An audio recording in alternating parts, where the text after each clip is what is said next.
ननद की आखिरी रसोई।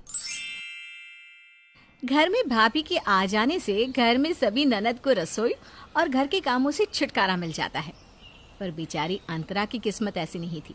भाभीयों के आने के बाद भी अंतरा को रसोई से छुटकारा नहीं मिलता और वो रसोई की ही चार दीवारी में बंद कर रह जाती है। ऐसे ही एक दिन, अंतरा, आज ना मेरा कचौड़ी खाने का जी कर रहा है, तुम मेरे लिए कचौड़ी बना सकती हो क्या? अंतरा, अब जब तुम अपनी छोटी भाभी के लिए कचौड़ी बनाओगी तो मेरे लिए भी पास्ता बना देना। ऐसे भी बहुत दिन हो गए हैं तुम्हारे हाथों के पास्ता नहीं खाए। मेरी प्यारी बहुओं, कभी तो मेरी बेटी को रसोई से छुटकारा दे दो और अपने खाने के लिए खुद कुछ बना लो। माँ जी, हमारा भी मन करता है कि हम अपनी ननद का हाथ बटाएं, पर आप तो जानती है ना, हम दोनों को खाना बनाना आता ही नहीं।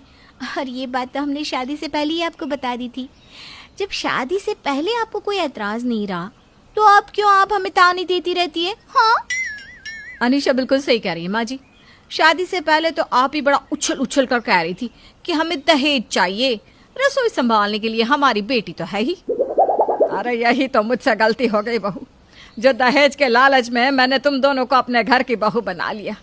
और यही वजह है कि अब तुम दोनों रसोई घर में एक कदम रखना नहीं चाहती।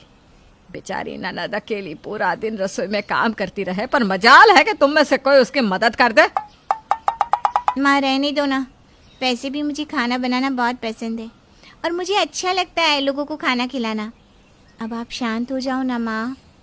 अंतरा बेटा, मैं तो शांत हो जाऊंगी, पर तू कब तक इस घर में रहेगी और इस घर की रसोई संभालेगी? एक ना एक दिन तो तुझे अपने असली घर जाना होगा ना बेटा, और वहाँ की रसोई को संभालना होगा। जब तू नहीं रहेगी तब तेरी भाभियाँ क्या करेगी? अरे मुझे तो लग रहा है कि ये दोनों नालायक तेरे जाने के बाद भूखी ही मरेंगी। अनीशा, माँ जी का फिर से शुरू हो गया।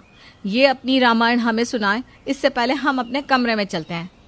दिशा और अनीशा अपनी सास की बातों को इग्नोर करके वहाँ से चली जाती हैं। ये देखकर उषा का गुस्सा और भी बढ़ जाता है, पर अंतरा अपनी माँ का गुस्सा शांत करती है और उसे पानी पीने को देती है। माँ, क्यों गुस्सा करती हो? तुम्हारा बीपी हाई हो जाएगा। जब तक तुम्हारी बेटी घर में है, तुम अपनी बेटी को ही रसोई संभालने दो और जो तुम्हारा दिल करे वो मुझे ऑर्डर दो।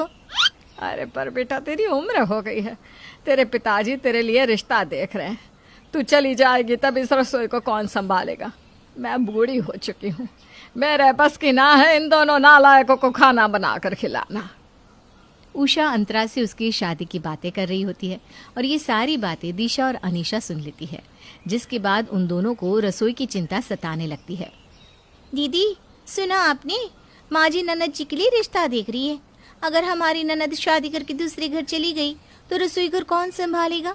फिर ना चाहते हुए भी हमें रसोई का सारा काम करना होगा। अरे अनीशा, मुझे तो सोचकर ही डर लग रहा है।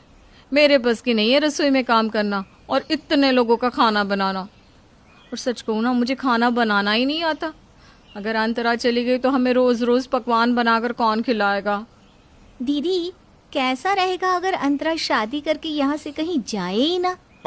अब दोनों देवरानी जेठानी सोच लेती है कि वो अपनी ननद की शादी नहीं होने देगी।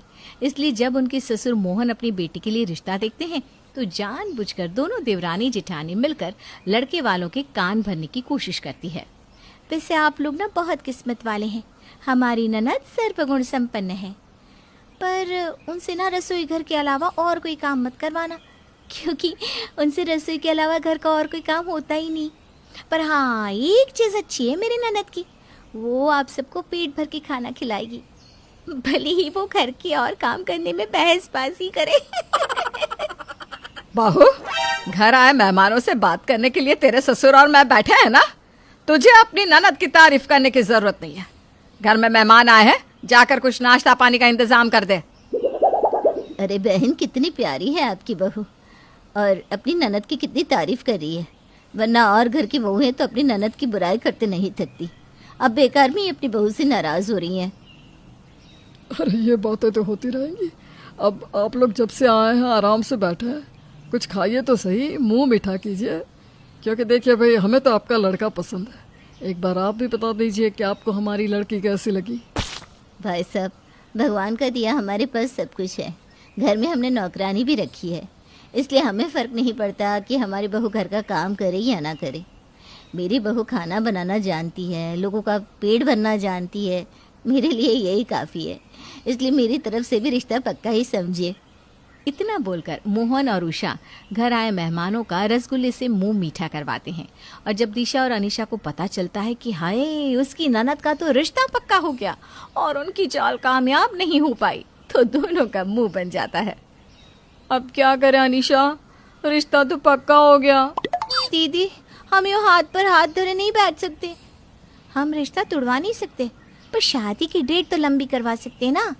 मेहमानों को जाने देते हैं और बाबूजी से बात करते हैं। उनसे कहेंगे कि 2 साल बाद ननद की शादी करवाए, आखिर उसकी उम्र ही क्या हुई है। अनीशा और दिशा मेहमानों के जाने का इंतजार करती है और जब मेहमान घर से चले जाते हैं तो दोनों देवरानी जेठानी अपने ससुर से इस बारे में बात करती है। बाबूजी, मैं और अनीशा क्या कह रहे थे कि अभी ननद जी सिर्फ 25 साल की तो है, कितनी छोटी है। इतनी कम उम्र में उनकी शादी करना सही नहीं है। रिश्ता तो पक्का हो चुका है, रिश्ता लगा कर रख लेते हैं। ननद जी जब 27 साल की हो जाएंगी तब उनकी शादी करवा देंगे। बहू, शादी मेरी बेटी की होनी है तो मर्जी भी उसी की होनी चाहिए। अंतरा बेटा, क्या तुम इस रिश्ते से खुश हो? हाँ पिताजी, आपकी और माँ की खुशी में ही मेरी खुशी है।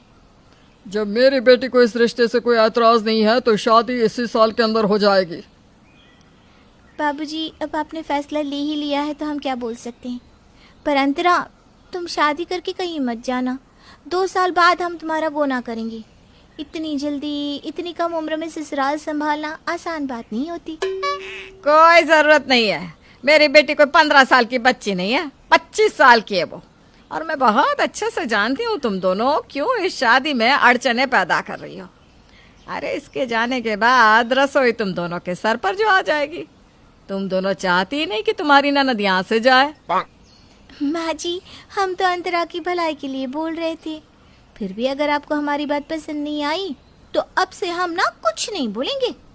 अब तुम दोनों कुछ ना ही बोलो तो ज्यादा अच्छा है। मेरी बेटी के लिए बहुत अच्छे घर से रिश्ता आया है और ये शादी होकर रहेगी। और तुम दोनों जब तक अंतरा इस घर में है उसके साथ रसोई में काम करोगी ताकि उसके जाने के बाद तुम दोनों रसोई संभाल सको।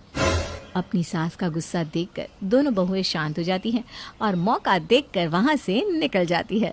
अनीशा और दिशा काफी कोशिशें करती है कि उसकी ननद की शादी ना हो, पर उनकी एक भी चाल कामयाब नहीं होती और आखिरकार उन दोनों को भी हार मानना ही पड़ता है।